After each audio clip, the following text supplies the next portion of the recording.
Welcome to Suman TV. నేను మీ నవీన్. ప్రస్తుతం నేను ఎపియాన్ పెయిన్ మేనేజ్మెంట్ సెంటర్లో ఉన్నాను. మనతో ఉన్నారు పిఆర్పి ఆద్యులు డాక్టర్ సుధీర్ ధార గారు. హాయ్ సార్, నమస్తే అండి. నమస్తే నవీన్. సార్, మిమ్మల్ని ఒక పర్సనల్ క్వశ్చన్ అడగాలని సార్. నాకు ఏంటంటే మోకాల నొప్పులకి పిఆర్పి బాగా పనిచేస్తూ ఉంది అనేది ఇంకా ఆల్రెడీ ఆల్మోస్ట్ అందరికీ తెలిసిపోయింది. మరి నడుము నొప్పులకి ఎంతవరకు పనిచేస్తుందని అడుగుతూ ఉన్నారు. అంతెందుకు సార్, మన కెమెరామెన్ వాళ్ళ మదర్కే ఏజ్ వచ్చేసి 40+. సో సర్జరీ పడుతుంది అన్నారంట. ఒకసారి మీరు చూసి మనం పిఆర్పితో ట్రీట్ చేయొచ్చా లేదా అని. ఇప్పుడు ఈవిడ 45 years కదా. 45 years అంటే జనరల్గా మెడికల్లో చిన్న వయసు. Yes yes.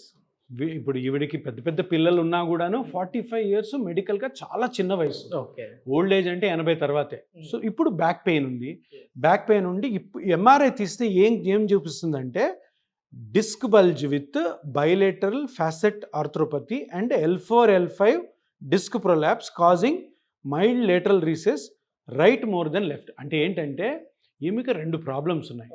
ఒకటి L4 L5 డిస్క్ బయటకు వచ్చి కుడి నరం మీద ఒత్తిడి. దీనివల్ల ఏమవుతుంది, నడుము నొప్పి ప్లస్ కుడి కాలు లాగుతారు. Okay okay. ఇంకొకటి బైలేటరల్ ఫ్యాసెట్ ఆర్థ్రోపతి అని వచ్చింది. ఫ్యాసెట్ ఆర్థ్రోపతి అంటే ఎప్పుడైనా కూడాను మన స్పైన్లో ఒక 33 బోన్స్ ఉంటాయి. ఆ 33 బోన్స్లో ఒక బోన్కి ఇంకో బోన్కి మధ్యలో జాయింట్ ఉంటుంది. ఆ జాయింట్ అరిగిపోయిన ఉంటుంది. ఇది బొమ్మలో చూపిస్తాను చూడండి. ఇప్పుడు చూడండి, ఇది L4, ఇది L5. L4 L5 2 బోన్స్ మధ్యలో ఒక దిండు ఉండాలి కదా, కుషను, అది డిస్క్. ఇది కానీ వెనక్కి వచ్చిందంటే ఇట్లా కుడి నరం, ఇక్కడ నరం పోతుంటుంది, ఆ నరం మీద ప్రెషర్ పడుతుంది. పడినప్పుడు ఈ నరం ఇట్లా ఎర్రగా వాస్తుంది. ఇప్పుడు ఈవిడికి ఈ డిస్క్ L4 L5 డిస్క్ బయటికి రావడం వల్ల నరము వాసింది. ఇంకోటి, నేను ఈ 2 ఎముకల మధ్యలో ఒక జాయింట్ ఉంటుందని చెప్పాను చూడు, ఈ జాయింట్ కూడా అరిగిపోయింది. జాయింట్ ఎందుకు అరుగుతుంది? హౌస్ వైఫ్స్ కంటిన్యూస్ పని, వంగి పనులు చేయడం.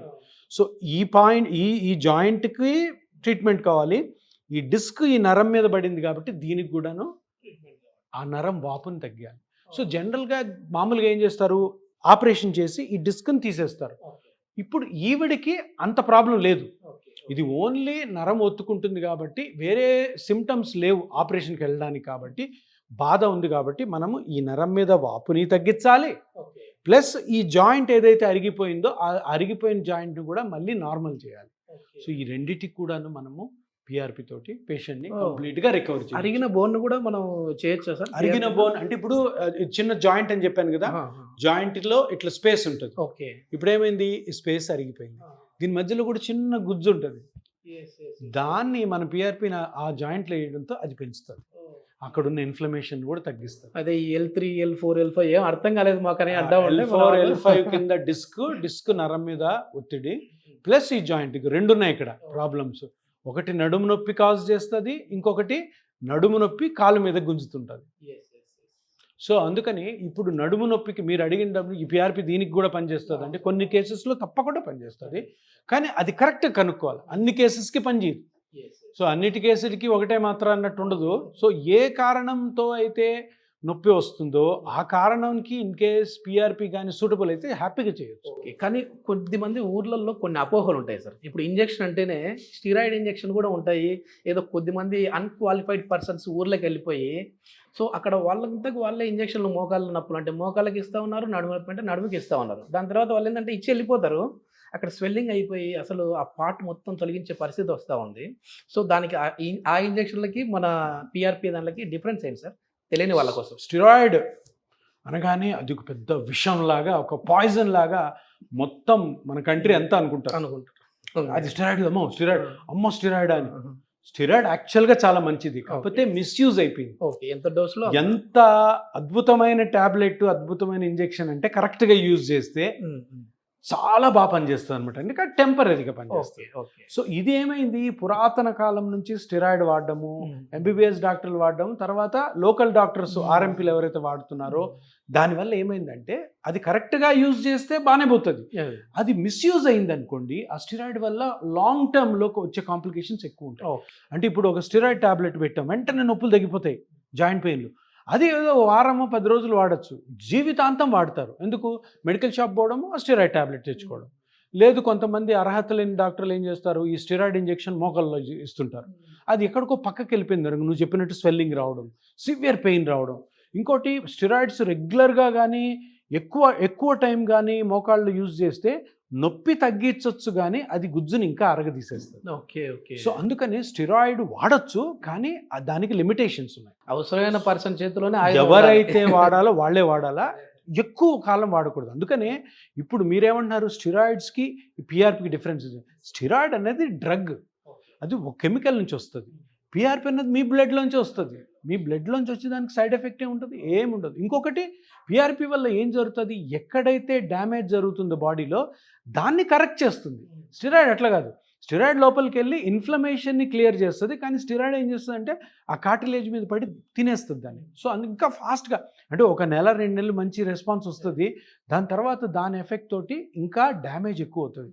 పిఆర్పీలు అట్లా కాదు, ఇది స్లోగా ఆ డ్యామేజ్ని మళ్ళీ నార్మల్ చేసి అది ఎక్కువ కాలం ఉండేటట్టు పేషెంట్ కానీ మనం చెప్పిన జాగ్రత్తలను తీసుకుంటే ఎక్కువ సంవత్సరాలు దీర్ఘకాలంగా ఉండేటట్టు అది పనిచేస్తుంది. సో అది డిఫరెన్స్. ఓకే. ఇప్పుడు ఈ నడుము నొప్పి ఉన్న వాళ్ళకి మనం ట్రీట్మెంట్ చేసామంటే, అంటే ఈ పిఆర్పి ఇంజెక్షన్ ఇచ్చామంటే మళ్ళీ వాళ్ళు ఎన్ని రోజుల్లో నార్మల్ అవుతారు సార్? సో ఇప్పుడు ఈ పేషెంట్ చూసుకుందాం మనం, 45 years. సో ఎందుకు వచ్చింది అన్నది ఇంపార్టెంట్. ఎస్.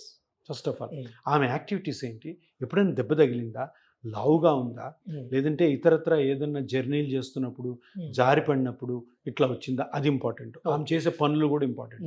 ఇప్పుడు మనం చేసే ట్రీట్మెంట్ ఏంటంటే 2 ప్రాబ్లమ్స్ ఉన్నాయి. L4 L5 డిస్క్ బయటకు వచ్చి L5 నరాన్ని ఒత్తుతుంది, ఆ నరం మీద ఇన్ఫ్లమేషన్ తగ్గిస్తాము. ఇంకోటి L4 L5 జాయింట్ కూడా అరిగింది, దానికి పిఆర్పి చేస్తాం, అయిపోయింది.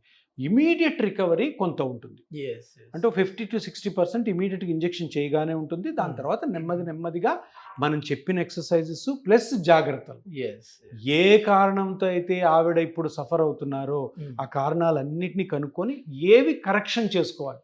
ఇప్పుడు రోజంతా పని చేస్తుంది, ఆ దాంట్లో ఏం జాగ్రత్తలు తీసుకోవాలి, అలా కానీ తీసుకుంటే ఇది లైఫ్ లాంగ్ కూడా ఉండే అవకాశం ఉంది.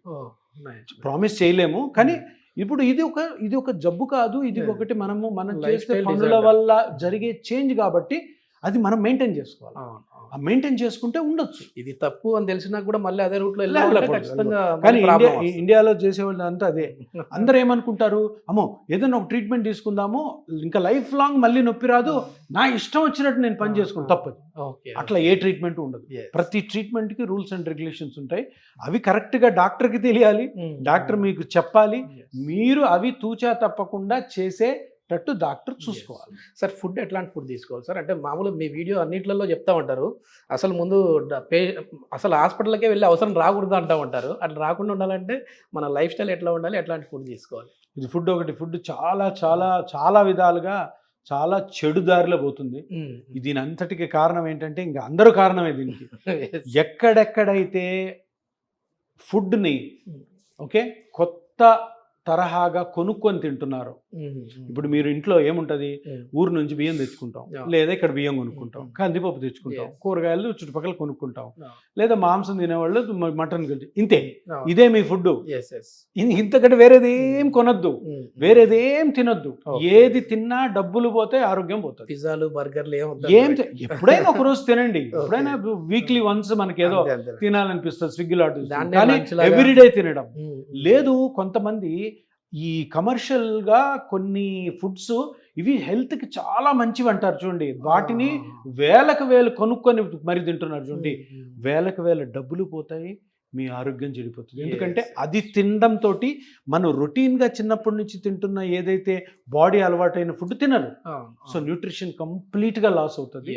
దాంతో లేనిపోనివన్నీ ఇంబ్యాలెన్స్ వస్తుంది బాడీలో, లేనిపోని గట్ ప్రాబ్లమ్స్ వస్తాయి, న్యూట్రిషన్ ప్రాబ్లమ్స్ వస్తాయి, మెటబాలిక్ ప్రాబ్లమ్స్ వస్తాయి. చాలా మంచి ఇన్ఫర్మేషన్ సార్. ఏంటంటే మొత్తానికి కన్క్లూజన్ వచ్చేసేసి ఇది మోకాళ్ళకి మాత్రమే కాదు, పిఆర్పి అనేది నడుము నొప్పి వచ్చినా కూడా హ్యాపీగా తీసుకోవచ్చు, షోల్డర్ పెయిన్ ఏదన్నా తీసుకోవచ్చు, ఎనీ జాయింట్ పెయిన్కి పిఆర్పి అయితే అప్లికబుల్. Thank you sir. నమస్తే.